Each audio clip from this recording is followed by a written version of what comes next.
啲塵太大咧，大家睇唔睇到？嗰個就係廣州另外一個地標。呢期咧要講下廣州啲起名趣事，就不能不提呢個啦。非常之忙，第一個送上嚟嘅紅燒乳鴿。忙到係點咧？個乳鴿啊，應該唔係叫忙，而係好火爆。除咗紅燒乳鴿已經沽清啦，其他嘅乳鴿都沽清。呢邊就係煲仔飯咯。哇！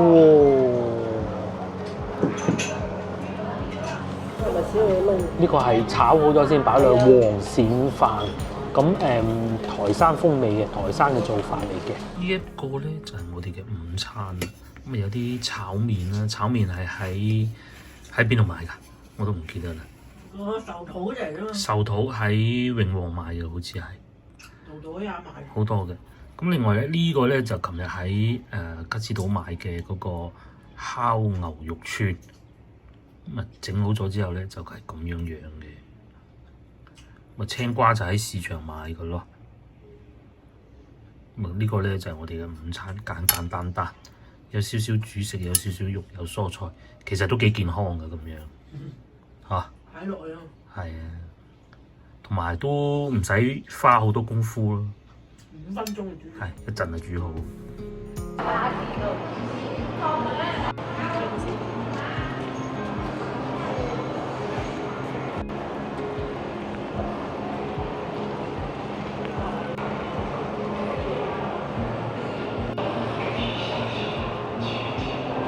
各位觀眾大家好，我哋又出去找尋美食啦。今日咧，我哋計劃去芳村食煲仔飯嘅，或魚蛋粉啦嚇，佢有兩間鋪黐埋一齊。今日咧，我哋就都係坐地鐵去嘅，好少坐地鐵去芳村嘅，因為有11號線開通咗咧，係方便好多嘅。我哋屋企5號線坐到嚟中山八呢度轉線過去就得㗎啦。我哋喺佛山嘅時候咧，咪遇上大風嘅。其實原來係個沙塵暴啊！除咗北京以外咧，連吹到嚟廣州啊，先係我哋出門口都見到個天灰蒙蒙㗎，連香港都不能幸免。香港嗰個雲多利亞島。係咯，咁灰蒙蒙嘅咁啊！當然啦，嚟得到廣東咧，就已經係少咗好多㗎啦。佢個風力減低咗，但係到香港就冇㗎啦。係啊，冇仲有冇㗎啦。係已經開通咗一段時間，又同大家再科普一下，我哋今日要坐嘅11號線啦。咁我哋係會去芳村嘅，唔係呢個方向，如意坊嘅方向，往芳村方向，佢係一個環迴線嚟嘅，即係個圈咁行嘅。喺呢度上車，可以去到邊啊？可以去到如意坊啦、芳村啦、鶴洞沙涌、帝園，跟住再去翻燕子崗球場嗰邊咯。一個圈，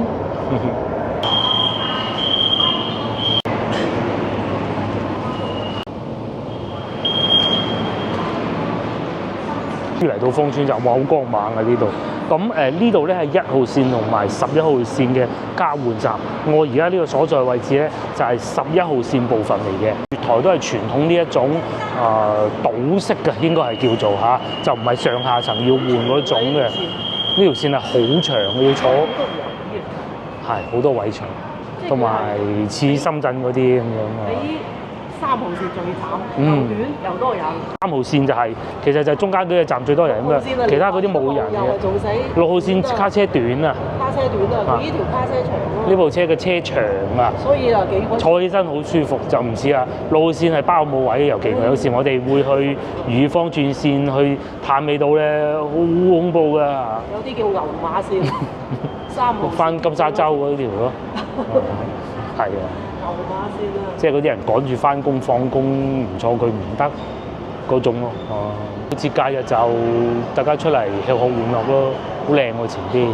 同早幾集一樣，各位觀眾如果翻嚟坐地鐵遊咧，一定係要睇呢個。我哋去綠居路係嘛？係咯，睇下 E 定 B 啊 ？B 係冇 B 啊，邊有 B？ 我有 B。B 係嗰個珠江隧道啊。B 好喎。B 啦。仲有3條線。而家仲有條22號線啦。芳村咧就發展得好快嘅嚇，居民搬走咗之後咧，呢度就會變成一個好似珠江新城咁嘅地方。即係有啲商業咯喺有好多商場，慢慢會有大嘅超市啊，萬象城啊，萬象城係賣名牌袋嗰啲咯。你慢慢都諗唔到芳村係會有名牌袋賣嘅咯。係啊，高級商場咯。仲要喺江邊啊嘛。因為呢度有珠江河邊可以睇到江。至於我哋要去江邊就喺 B 出口出，應該右邊係嘛？個右邊。條地鐵線咧，除咗11號線，仲有1號線。1號線係最舊嗰條線啦。咁咧喺呢度一個站係可以翻去黃沙嘅。咁如果你哋去黃沙行夠仲意猶未盡，想再深入啲嘅話咧，其實你哋可以過嚟芳村呢邊行下。坐船過嚟又得，坐地鐵又過嚟又得。之前亦都有觀眾問我啊。究竟會唔會好多地鐵線路咧都有電梯？通常舊嘅線路咧都係冇嘅，因為太舊當時係冇考慮咁多。可能整過㗎咋。係啊，呢度好多都冇，仲要行樓梯嘅。咁啊，大家一定要係就係查清楚啲資料咯。咁但係如果真係有需要嘅話，你可以叫地鐵支職員用嗰個電梯上邊嗰度咁樣幫你送落去下邊都得嘅。不過連電梯落去，輪椅電梯落去都冇啊，冇辦法啦。到嚟呢度咧就係芳村隧道口。平時我哋咪成日揸車嘅，呢個位塞到爆嘅，塞到癲嘅就係呢個位啦。好朦啊嗰啲。係啊，同埋今日天氣好差，遠嗰啲都睇唔到啊，遠嗰啲。嚴重污染啊！話今日。超級嚴重污染。老婆咧就喺度懷緬緊佢讀初中嘅時候嚟呢度食阿婆牛雜，咁啊陣間冇做好多年㗎啦。踩單車。專門踩單車過嚟呢度食啊，係嘛？嗱，再講多次啊，而家可以同大家落一個定論，就係你喺街邊見到嗰啲乜阿婆牛雜、乜阿婆牛雜，同最初佢食到嗰啲阿婆牛雜係完全兩回事嚟嘅。佢話佢食過最好嘅。冇講食最好，但係佢做法好特別嘅。即係會落啲花生醬啊，啲真材實料啦，應該咁講。對面嗰度咧就係黃沙大同路咯。哇！塞車唔係塞車啊，係大霧啊，幾勁！嗰啲係塵嚟啊！塵嚟㗎，啲塵太大咧，大家睇唔睇到？嗰個就係廣州另外一個地標。呢期咧要講下廣州啲起名趣事，就不能不提呢個啦。嗱，我慢慢讀俾大家聽啊。白鵝潭即係白鵝潭，即係呢度啦嚇。瑞就係瑞士個瑞，璽就係玉璽個璽，一定要慢慢讀嚇，千祈唔好快。咁咧同廣州原大廈咧同埋嗰個仲有一個名啊，我唔記得咗，係白雲機場先係啦，中樂潭真係大吉利是。係啦，同埋竹料啊，白雲機場有諗過攞支竹去料又唔得，冇錯啦。咁咧呢三個地方咧，呢個就最新嘅，叫白鵝潭瑞璽，好出名啊！瑞士幾好聽啊！瑞士好好聽。前呢個位置就係入去綠居路嘅，而家就變成咁啦，係啊！以前仲行得人㗎，依家梗唔得啦。仲有呢個白鵝潭大灣區藝術中心，咁今日已經係趕唔切過去睇㗎啦嚇，要預約嘅。揸車嘅話喺呢度一過翻去，對面就係塞車同埋塞車嘅大同路啊。松貴路嗰個方向啊，呢度過去一過去就係㗎啦。翻轉頭啊，呢幾棟樓咧係咪已經賣晒啦？依度啊。好好賣係嘛？賣晒就係，應該可能差。華潤㗎，華潤嘅樓盤嚟嘅。大佬，我哋嗰個樓下賣10年都未賣一。係啊，我哋樓下又係咁嘅價錢，咪已經降咗價啦，7萬啦都賣唔去。冇人買。呢啲就飲你起咩名都賣得去。就係咁啦。係呢啲咧叫咩咧？煙花樓。睇煙花嘅，攬住啲煙花。太古。哦，即係呢邊啊，萬象城啊。就喺佢嘅樓下。咁怪唔得啦，怪唔得。嗰度起緊嗰度啊。可能係嘅。可以記住呢一集，記住呢個畫面，等到大概3年之後啦，我估差唔多㗎啦。再睇翻轉頭睇下呢度，直情就可能完全唔同，仲靚過珠江新城㗎啦嚇。因為佢近江啦。係近江啊！珠江新城係其實唔係好近江㗎。其實講要真係市中心要有翻一啲。而且珠江新城當時咧最近嘅地方係二沙島，咁但係呢度咧一過橋對面就已經係老西關嚟㗎啦。無論係地鐵又好，揸車都好啦，都好方便嘅。對面嗰堆咯，呢啲係最好嘅位置，所以咧你話經濟差啲都好啦，其實都唔係太大影響嘅。咁啊當然經濟好嘅時候，梗係好賣啦。我以前就係咁上下呢幾個位置啦。嗱呢幾格咯，大概嘅橋底咯。橋底食煲仔粥咯。滿記啊嘛，我梗知係食唔少啊，同阿南哥都除晒衫咁啊，熱鬼啦啦踢完波喺度食啲傻嘅。打羽毛球、踢足球，係啊，咁就係呢一堆咯。係啦，係啊。即係以後就係呢個位置嗰個太古里咩萬象城啊。係啊，以前啊，香港唱歌最好聽嗰個男歌星，依家張敬軒啊，嗰個最中意喺呢度。音樂室都喺呢度嘅啫嘛，錄音室。開創事業就喺呢度。以前呢啲遊客咧，其實就啱啱行完嗰個藝術館出嚟㗎，都幾多人㗎。咁佢應該係5點鐘收工啊，裏邊仲有啲泥頭車出緊嚟嘅。咁一行到前邊咧，行過去咧，其實已經係碼頭嚟㗎啦。咁即係話你有3個方案咧，過翻去西關嘅地鐵啦、坐船啦，同埋坐車咯。坐車呢度打車得㗎啦。呢個係酒吧街嚟嘅。係，以前呢度酒吧街。食龍肉啊。於上邊呢個咪立白中心，我哋上次睇放煙花，望住就係呢個啦。俾佢擋咗一半去，不過又唔使錢，唔好咁多意見啦。已經變成咁，真係變化大。以前咧，我最記得有一次嘅，咁啊就係呢個位置啦，大概咧就係踢波，水浸，當時落雨。咁啊，其實當時喺廣州已經好多地方做好咗排污工程、排水工程啊，好耐未聽過會水浸呢樣嘢㗎啦。咁嗰日我冇嚟踢波，嗰啲朋友話：哇，嗰個化糞池爆咗，精彩到不得之了，水浸，好好笑嘅。有冇？但係依家就梗係唔會啦，整到幾靚，趕住做啊！真係，所以荔灣啊，做乜都萬個人。係嘛？係啊，定轉嚟呢邊咧，就開始會見到有餐廳啦。嗱，韓國小食啦、麥當勞啦，後邊仲有好多星巴克，各種都有嘅。俾人租貴，俾人即係冰拆遷。再行前少少嗰度咧，就已經係江邊啦，好靚位置啊！全部都係工地。咁呢度起咗好耐㗎啦，睇住佢。咁啊再加埋今日咧嗰啲塵比較大咧，好似灰蒙蒙咁嘅片，加咗一個灰色嘅濾鏡咁。嗱，喺我右手邊就綠居路啦，咁啊同大家科普一下啲叫綠居路嘅。嗱，從字面嚟睇咧，綠就係即係陸地啦，居就係居住啦。咁如果我哋話係喺陸地上居住，咁啊係咪講得通先？揸住呢條線索我去揾咧，又真係揾到資料喎。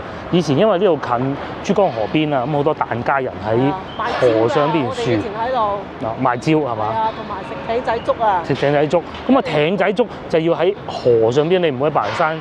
以前啊，我講嚇有艇仔粥噶嘛，而家梗係有啦，而家邊度都有添。艇仔粥就要喺個艇仔度賣嘅，咁即係換言之，以前啲人係住喺水上邊㗎啦。咁啊建國之後咧，阿周總理咧係真係有咁嘅資料啊，我查到㗎。周總理咧就嚟到知道，原來咁樣住啊，不如就叫佢哋住上路面啦。咁啊住上陸地啦。咁啊嗰啲水上人家咧就搬翻上陸地住喺邊咧？就住喺綠居路，所以咧嗰度就叫綠居路，係真係咁嘅，因為我查過資料啦。咁我認識綠居路咧，就係同老婆嚟拍拖嘅時候，當時喺度嗰啲宵夜檔啊，譬如先頭滿記啊嗰啲，同個朋友踢完波唔着衫咁滴住汗喺度食艇仔粥嗰個年代咯。你係慢慢都諗唔到咧，而家綠居路已經係變成咁樣㗎啦。仲有好多茶座啦，24蚊一杯啦，橄欖茶啦，呢度啊喜茶啦。咁樣坐住飲咯，前面仲有便利店，KFC 都有嘅。呢度咧點解咁多人？其實就係睇嗰個藝術中心翻出嚟嘅遊客咯。天氣不佳就另當別論咧，其實就好靚啊呢個位，同埋今日天氣不佳就同我哋廣州無關㗎嚇，大家記住，喺香港都係咁嘅，啲沙塵暴喺北面吹過嚟啊！呢個位置望過去，咪望晒成個珠江河道咯，仲有好多座位俾人坐喺度食嘢，同埋好多小姐姐啊坐喺度飲奶茶咯，有外國人咁嘅喎，仲有碟頭飯食啊，茶檔啊，茶餐廳啊，飲翻個下午茶咁幾開心。哦，孖記茶檔小食，好多外國人喎嚇，係咪有咩展覽咧？多咗好多外國人，真。以前呢度打邊爐，同埋仲有嗰個咩化工學校都喺呢度附近嘅，好似。咁啊，再講下對面，對面咧就已經係黃沙啦。嗰個位置就係坐船嘅。超級霧霾。超大嘅霧霾啊！白天鵝賓館啱好俾棵樹遮住咗。左邊咧就黃沙後道嗰邊，咁啊再往右轉咧就係呢個位置，一望過去咧就煙塵滾滾啦，就係望到晒嗰啲橋㗎啦。呢個應該係人民橋嚟嘅嚇。哇！今日天氣真係好差，今朝都仲幾好嘅，嗱而家就好差。晒啲榕樹啊！哦，即係呢度全部都係榕樹，斬咗啊！哇，咁唔得㗎噃，係咯。哇！開始見到有啲日式料理餐廳啦，呢度啊星巴克啦，個女仲喺呢度影個相啊，係嘛？係啊，冇幾耐就睇翻張相。哦 ，BB 嗰陣，面前呢度咧就係黃沙碼頭過嚟，呢度應該叫芳村碼頭啦，係嘛？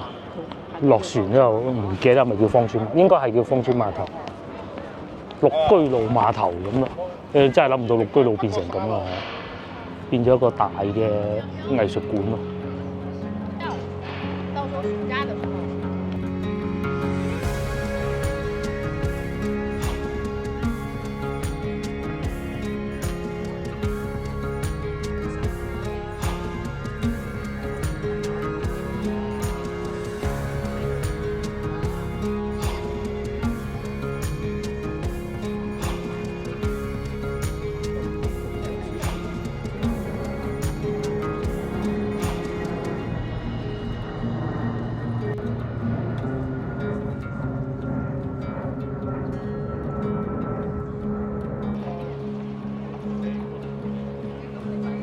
好似隻船咁啊！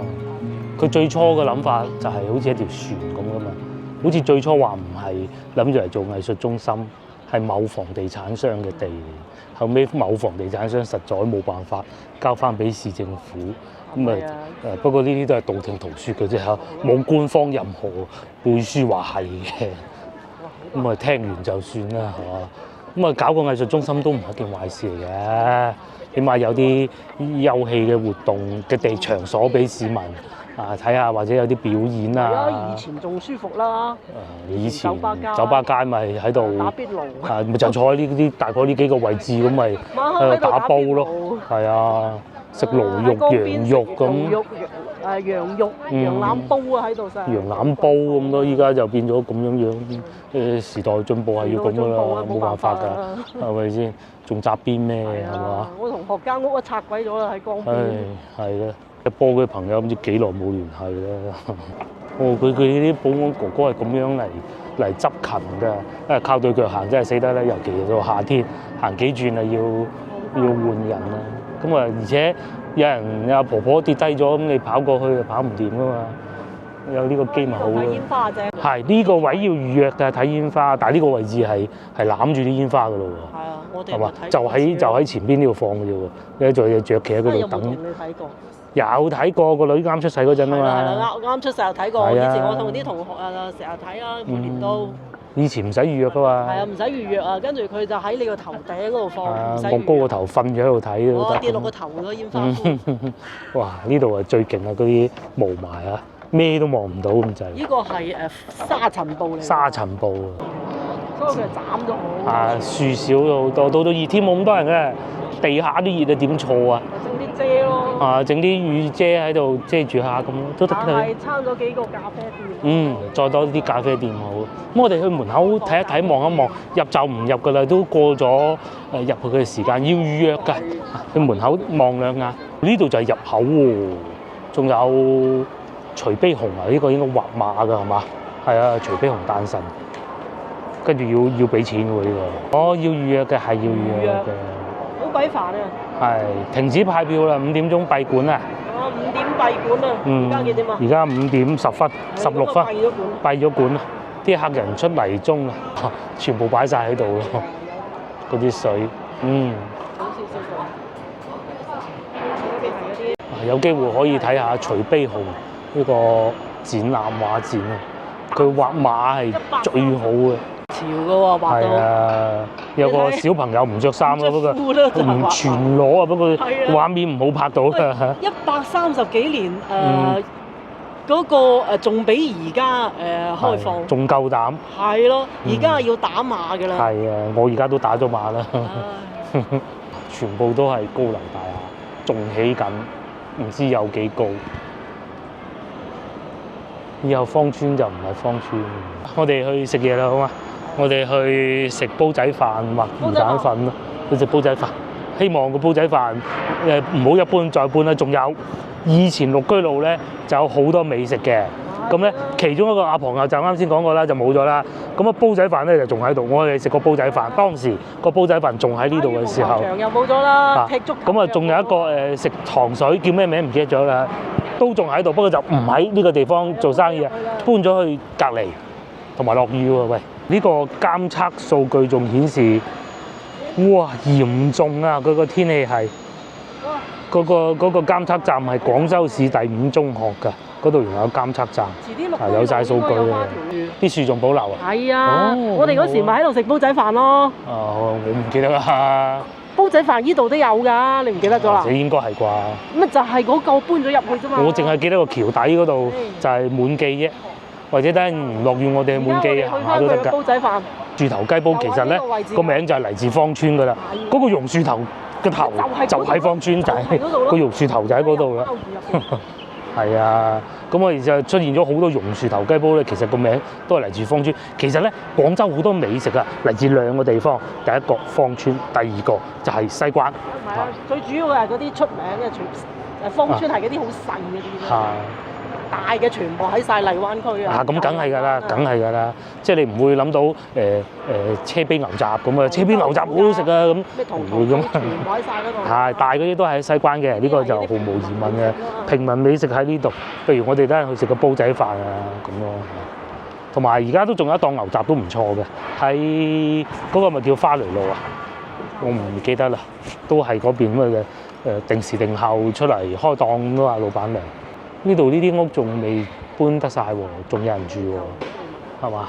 仲有人住緊嘅呢啲，未拆得晒，或者佢唔拆咧，仲好啦，係嘅。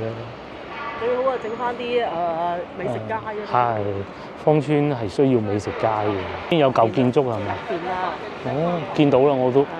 瓦片係，唔拆得。信義會館？唔係喺嗰邊。教堂？係咪嗰個精神病院舊址？係啦，差唔多。出奇喎，因為佢最初肯定唔係精神病院嚟嘅，佢係醫院嚟嘅，綜合醫院嚟嘅，後尾先變咗。人喺度搞。係啦，冇錯。咁可能係一個原因唔拆得咯。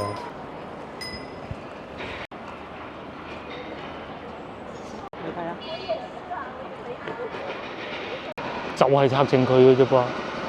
以後停車場都變咗。肯定係有一啲歷史建築。嗱，好似隔離呢棟咁，呢棟都拆緊啦，後邊有一棟唔拆得。兩棟，後邊裏邊嗰個應該都係拆嘅，而家變咗停車場啊！有架車出緊嚟，咁大停車場。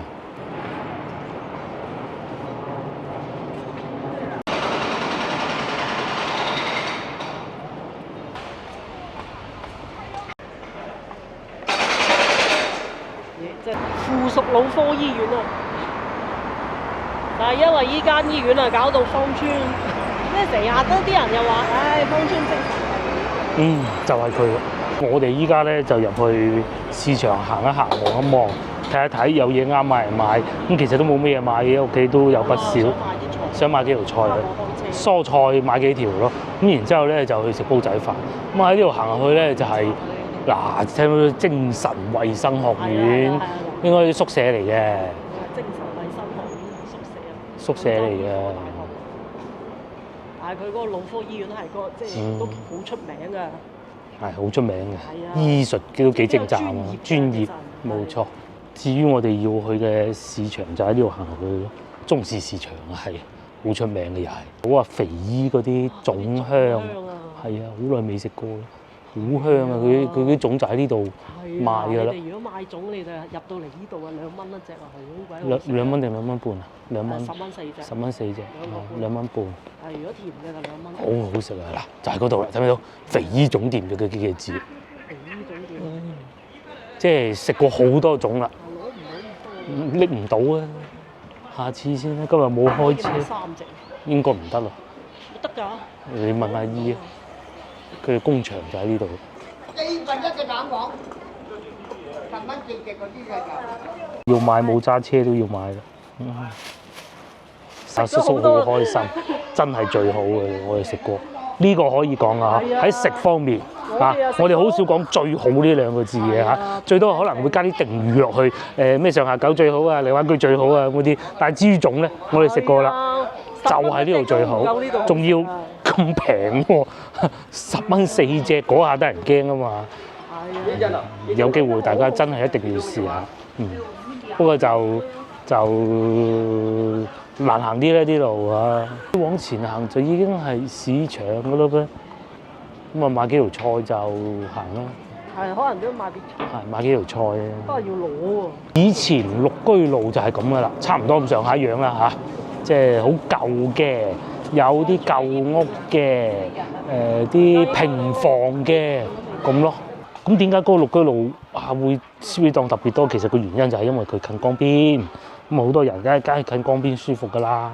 好生活嘅廣州人都好識嘆啊！就算以前啊，我阿叔嗰個年代年輕嗰陣啊，都係嗰陣係冇冷氣㗎嘛，熱啊嘛屋。咁你去邊度啫？有啲人仲喺江邊瞓過夜添，都係咁啊，冇所謂嘅。咁後來就演變到係飲酒啊、卡拉 OK 啊嗰啲咁樣咯。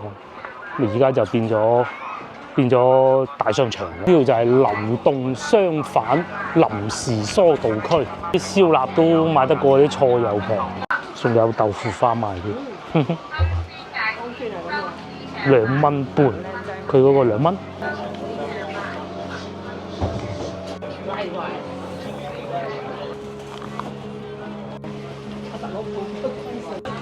早排睇新聞咧，話中國唔再買美國嗰啲大豆啊，搞到咧唔知會唔會令到豆價上漲咁，然之後咧第日冇咁平嘅豆漿賣，唔知會點啊！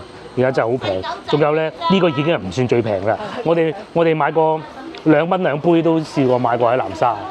係啊。係嘛？呢個已經唔算最平㗎啦。啲豆咧大部分都係進口。黃豆係進口多嚇。咁啊。而家冇美國嗰啲豆，美國豆就不進了嚇，唔買啦嚇，咁啊唔知點啊以後實有其他地方辦法嘅，巴西嗰啲我聽講話係，阿根廷係嘛？巴西啊，馬上就哇大量出口過嚟㗎。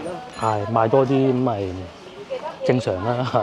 至於呢度咧就係中市市場咯，就係呢一種咁樣。都算最大嘅啦！呢種喺居民樓下邊嘅半戶外啊，都唔算半戶外，淨係戶外嘅市場㗎啦。咁啊喺樹底咁啊賣菜咯。廣州好多呢一種嘅，咁啊以中市市場呢度最大。通常喺呢種情況下咧，嗰啲物價就平。因為點解咧？嗱，大家睇下呢啲屋，佢唔會租20萬蚊一個月㗎嘛，嚇死人咩？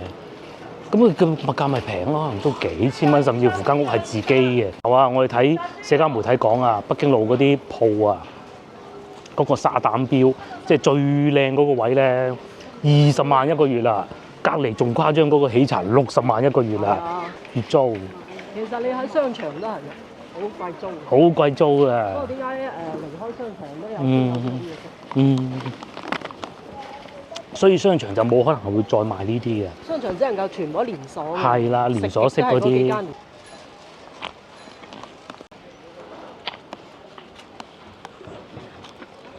中國咧自己係有雞蛋啦，早幾日都同大家講過嘅啦。其實大概個價錢都係咁，因為完全競爭市場，佢唔會特別貴噶嘛。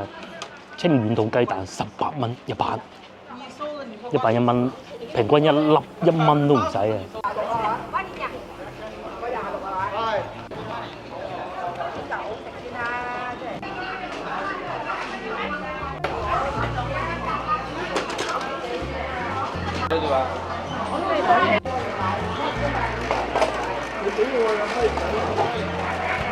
買包，買呢個蛋撻啊，肚餓啊！廣州物價，就我一樣一齊我哋。我一齊。係啊，5蚊4個啊嘛。佢買椰撻，椰撻係細個成日食嘅，咁後來梗係蛋撻好食過椰撻㗎啦。咁啊呢度都有椰撻賣5蚊4個，等陣先試啊！呢條街啲物價又係好平嘅。通常我哋咧去完一個地鐵站肯定係廣州啲物價就平嘅，就平過周邊啲城市嘅。即係個平咧就唔係選擇少嘅喎。譬如話我哋去到深圳咁，有好多嘢都好貴嘅。平嗰啲咧就都係比較單一嘅，譬如話豬腳飯嗰啲係平嘅咁咯。咁至於你話去到其他地方嘅咁啊小城市咧，反而其實真係冇咁平㗎，因為正所謂出處就不如聚處啊嘛。咁啊，除非你從化荔枝咁，梗係平過喺廣州買㗎啦。不過都唔係，有時候咧我都試過買過大連嗰陣啫。係市區平過喺當地，除非當地啲朋友拍上棵樹摘嗰啲咯。呢度咁樣物價平，咁啊大家咪樣樣都平啲咯。咁啊人工又平啊，雞蛋又平啦，咪樣樣都平咯。就係除咗停車費係特別貴，係咯，其他都係好平嘅。即係諗唔出有邊一樣嘢係特別貴嘅，就真係只有停車㗎啦。佢上面掛住嗰種唔知大家睇唔睇到粽葉啊？荷葉唔係粽葉啊，更正啊！我哋翻去蒸雞好食啊！有餃子，買菜先咧。呢個係17蚊8一斤啊！蔗幾大碌蔗？食唔食呢個？呢係青皮蔗，阿老細會幫你切好嘅，處理好，批晒啲皮。大家幾耐未食過蔗？香港觀眾有冇話以前咧睇戲嘅時候咧咬蔗啊？係啊，一路睇戲一路咬蔗，咁而家梗係冇啦，傻嘅。而家點會睇戲仲咬蔗啊？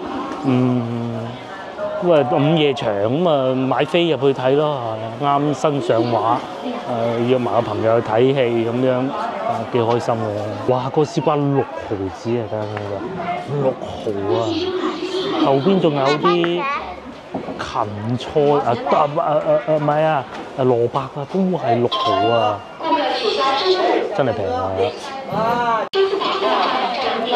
晏晝啊冇咁靚啲瓜，係咯，嗰條幾好啊，揸你真係呢條夠粗夠大。咁買埋佢咯。哇！真係平啊！呢條絲瓜咁粗9毫子喎，後邊嗰袋番茄呢個2.2元。睇下啲物價，就係好耐之前咧，咁啊我就講過一個題目咧，就係500蚊一個人啊！喺廣州淨係講買餸啊，唔係大魚大肉啊、白天鵝嗰種啊，究竟夠唔夠食咧？其實夠啊！大家睇下我今日買總2蚊半，嗰啲絲瓜嗰啲兩公婆就食得晒，咁啲肉又唔使食好多咁啊，10蚊斤嚇。咁你500蚊，如果500蚊一個人一日，其實15蚊到啦，15蚊點會唔得咧？哇！嗰陣幾多人喺度喺後邊留言又話500蚊食咩啊？飲白滾水啊！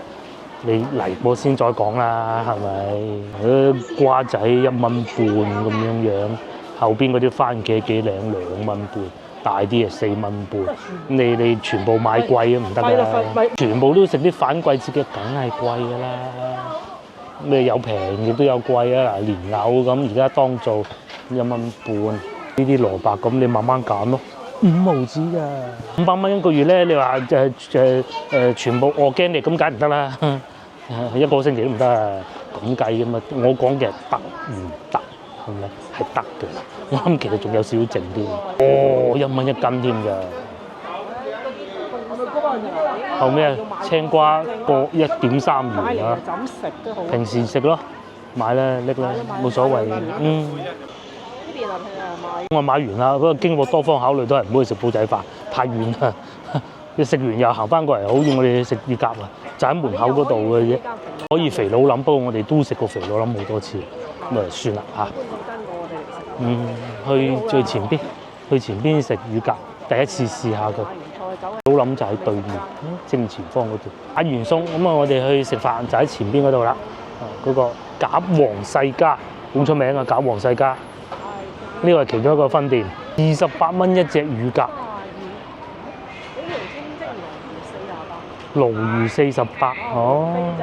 羅非魚48， 58蚊白鱔煲，山坑魚33。好多，仲有呢個48蚊，又或者聖子啊，就呢個係帶子唔係聖子，29蚊白4隻。有咩寫？但係已經冇蝦喎，我都唔食蝦㗎啦。全部都係蝦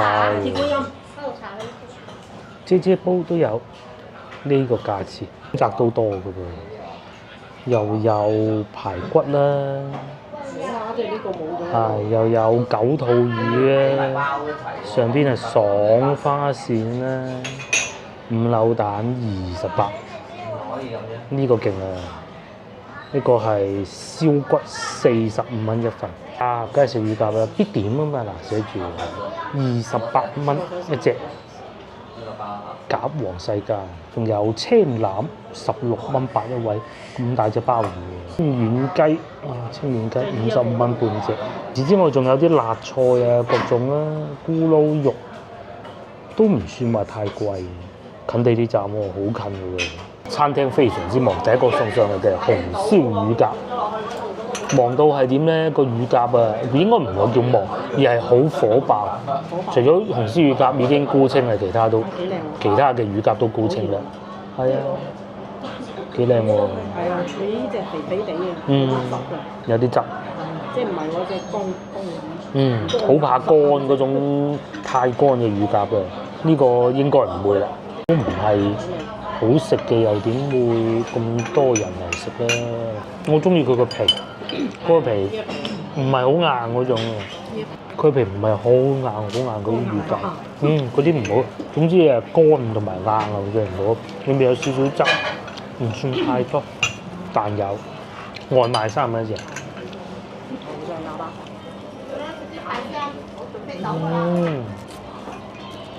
啲調味都喎。呢度唔係好多嗰啲鹹嗰啲粉嗰啲嚟，都好容易搣開。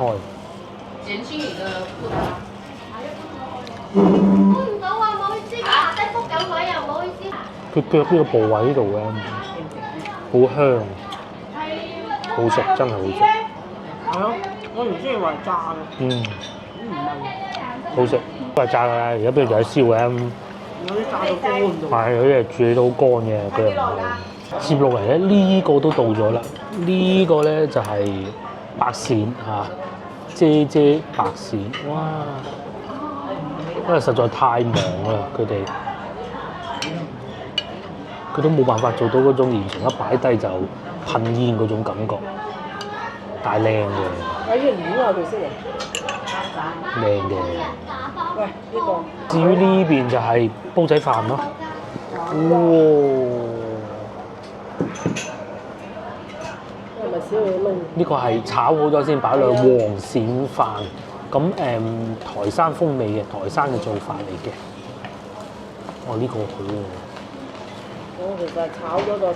台山嘅黃鱔飯都係炒咗。好有燶味，所以一定要。佢應該怕佢黐底。佢應該係就咁炒嘅啫。即係唔係啊煲咗。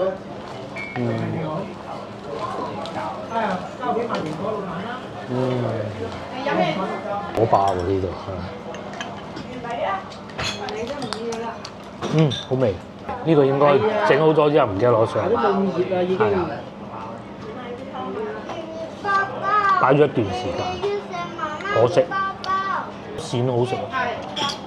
就係冇咗嗰種一攞出嚟，哇！全部喺度熱緊嗰種感覺咯。除此之外嘅係好滑，但係又唔係話軟腍腍嗰種感覺嘅，爽口嘅。諗唔到呢個季節都有咁靚嘅食喎。平嘅鱔。係啊，唔平嘅。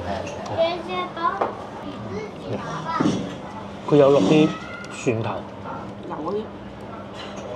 佢調味，油肯定要油啊，唔油唔得嘅。食起身都可以。都算新鮮。鱔新鮮，鱔好靚。係。呢個啱啱得。如果唔係嘅霉嘅。落單就湯係啊。係啊，你如果放住唔係新鮮啊，霉嘅呢個。鰻魚嗰種口感應該同一樣嘢嚟㗎啦嚇。我覺得佢哋有送葱油餅啊，葱油餅可以配呢個食啊，不過我哋唔食，留翻攞翻屋企。呢個幾錢啊？呢個係58。58，好。哇！呢就靚。因為通常鱔都唔平。係鱔唔平啊。哦，有啊。肯定有一條啊。係啊。哦，有一條啊。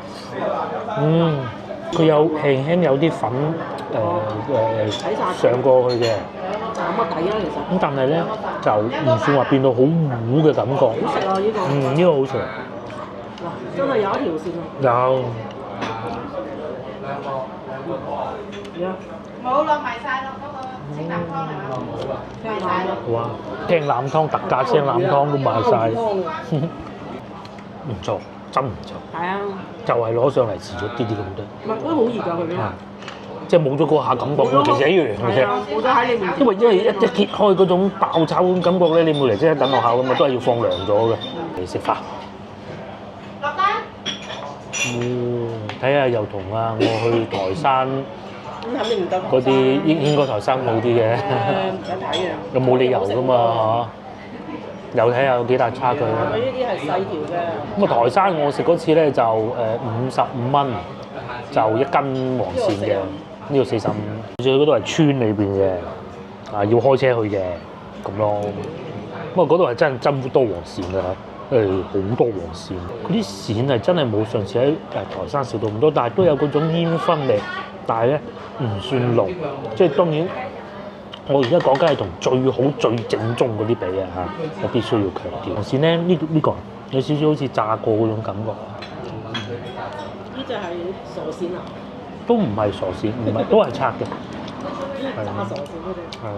係，都係拆嘅，都可以，夠乾身啲飯。嗰啲大家冇話嗰邊啦，係咪？炒嘅。嗰個大家有啊，邊個話冇？都好，都唔錯。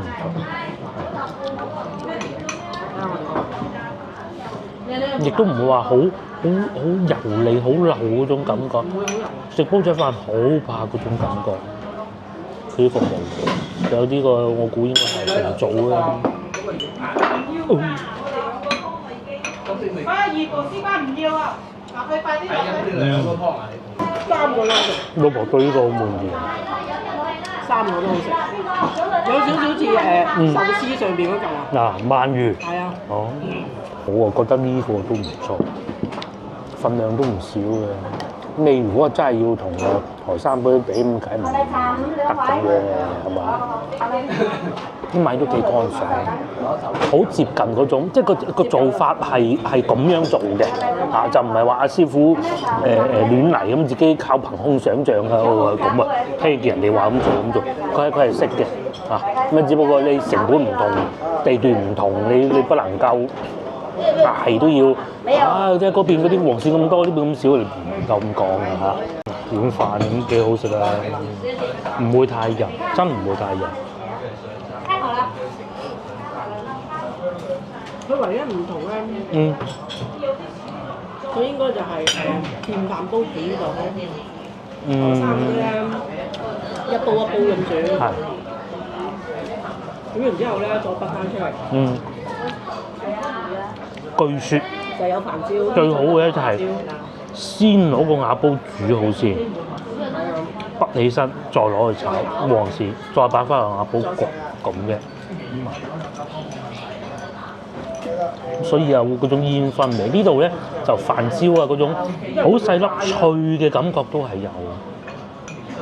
佢唔係成底飯焦咁拐咗咬到牙口崩，唔係。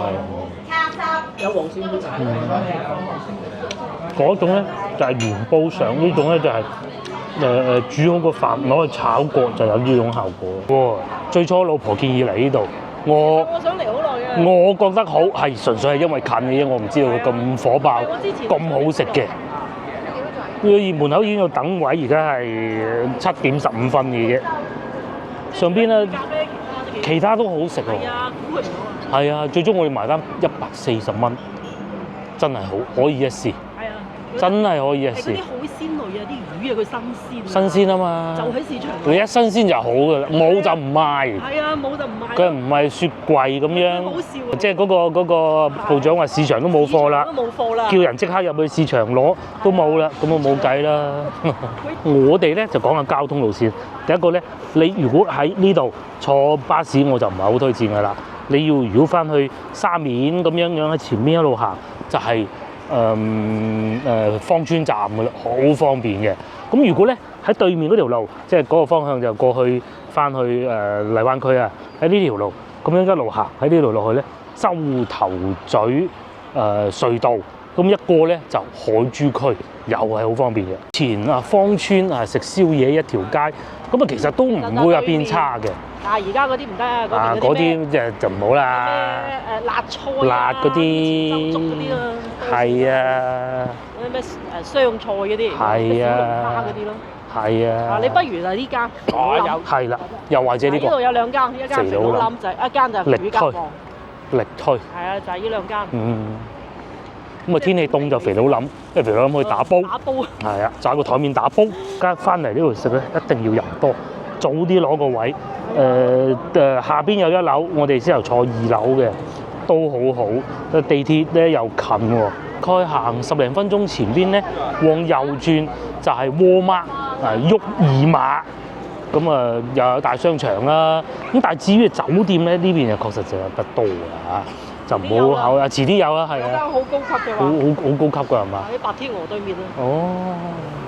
咁啊，但係如果而家咧都係去翻去黃沙嗰邊住酒店，咪多選擇咯。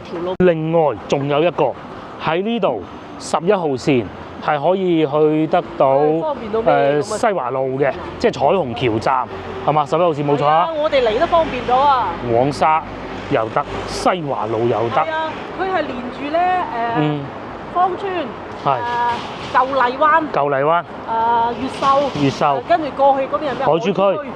連都通晒成條線，成個廣州行勻晒啦，好方便啊！咁啊就我嘅建議咧，如果你想嚟呢度行下食下咧，就真係好似早幾日拍攝嗰集影片俾大家睇，住西華路嗰幾間，有觀眾仲講過啊，嗰個漢庭好好啊，佢話又平又靚，係啊，以前就遠。以前好囉嗦，唔好講遠。你要去翻公園前。諗下都過癮啦。點轉啊？你而家有11號線。有11號線，咁就已經係中山8。係啊。11號線係嚟到呢度啦，直頭都唔使中山8啦。即係陳家祠過嚟就。幾方便啊！3個站，2-3個站。唔使陳家祠啊，11號線啊，彩虹橋啊，呢度咪有11號線咯。有冇記錯咗啊？彩虹橋唔係。係嘛？中山8哦。冇錯啊！即嗱睇到第一個嗱行14分鐘，咁啊我哋係行地下商場，跟住已經係11號線內環啦，咁啊已經係翻到去西華路啦，即係彩虹橋地鐵站啦，梗係得啦。點解我會咁講咧？先頭我見到有2個遊客嘅靚女啊，拎住行李咁樣去到嗰度食，我覺得奇怪嘅。芳村乜唔係淨係我哋廣州人，佢哋都會食。好食啊，歸好食啊，好食歸好食。既然交通唔方便啊嘛。你而家有埋11號線啊，梗係去完西華路，你揾嘢食嗰幾間姐煲又等唔到位，咁咪過嚟咯。係啊，即係去北京路上下九嗰啲啫嘛，呢啲係我哋先過嚟嘅啫嘛。係啊。嗱，好似先頭我哋食嘢咁，全部都係本地人嚟嘅，睇得出。講嗰啲一句普通話都聽唔到。咪有啊，隔離有咩？有啊，開始都有一個。哦，翻台率好高。好高好高。一走㗎，我哋後邊嗰張台咧，佢哋想話搬過隔離坐舒服啲啦。我哋最初坐嗰個方台啊，佢話3個人想坐後邊舒服啲。部長姐姐話唔好意思，叫咗位上緊嚟嘅台客咁咯。哦，面前呢度咧就係我哋以往開車嚟中市市場停車嘅其中一個位置咯。咁啊當時係充下電咁嘅喺度，順便就係沃麥啦，嗰度叫做沃麥嘅喺度。咗咁多車嘅，以往好多車停住喺度㗎，唔知點解，可能個時間問題啫嚇。至於地鐵站咧，就嗰個方向一路過去，落下邊嗱，見唔到星巴克嗰幾個字下邊咧，落去下邊嗰個商場嗰度一路去，你喺路面行又得。即係嗰啲啊！哦，對面都有希岸酒店係咪？即係嗰啲連鎖嗰啲。哦，係啊，嗱嗰度都有希岸酒店，睇唔睇到？都方便啦嚇。咧遲啲嗰啲咪起間。至於我先頭話食煲仔飯咧，其實就喺嗰條路過去。係啦，又可以過去食煲仔飯，食油雜，食嗰個叫咩嘢魚蛋飯。嗰度叫悅城路，咁咪一路去就得㗎啦嚇。今集影片亦都到呢度為止，又同大家唔揸車嚟芳村遊玩飲食一集啦嚇。咁啊都係揸車好嘅，揸車可以再買多啲啊！而家拎住咁多。係會稍為好少少啦，買嘢就買嘢有鬼冇錯冇錯。買嘢其實就梗係，只不過就考慮到，我哋成日都揸車過嚟，又試下唔揸車點樣遊玩啦嚇。咁如果係揸車嘅，當時就應該停呢個停車場咯，都唔平嚇。下集見，拜拜。呢度仲有得同貓咪玩添，好多模式都有。好多。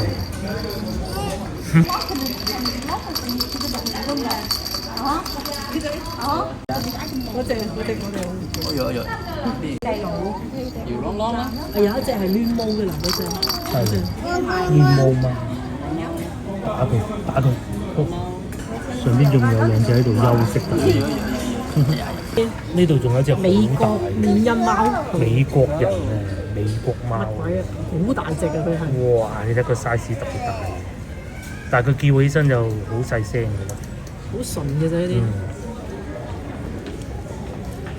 我中意嗰隻冇毛嗰隻。仲有冇毛嘅咩？或者係攣毛嗰隻啊？白色。因為唔會打乞嗤嘅。呢隻。係啦，呢隻唔會打乞嗤，冇咁甩毛呢種。後邊嗰隻俾人抱住嗰隻甩毛。嗰隻啊公主咁啊，最顏值最高嘅嗰隻。嗰隻係叫咩嘢話？最高顏值。布偶係嘛？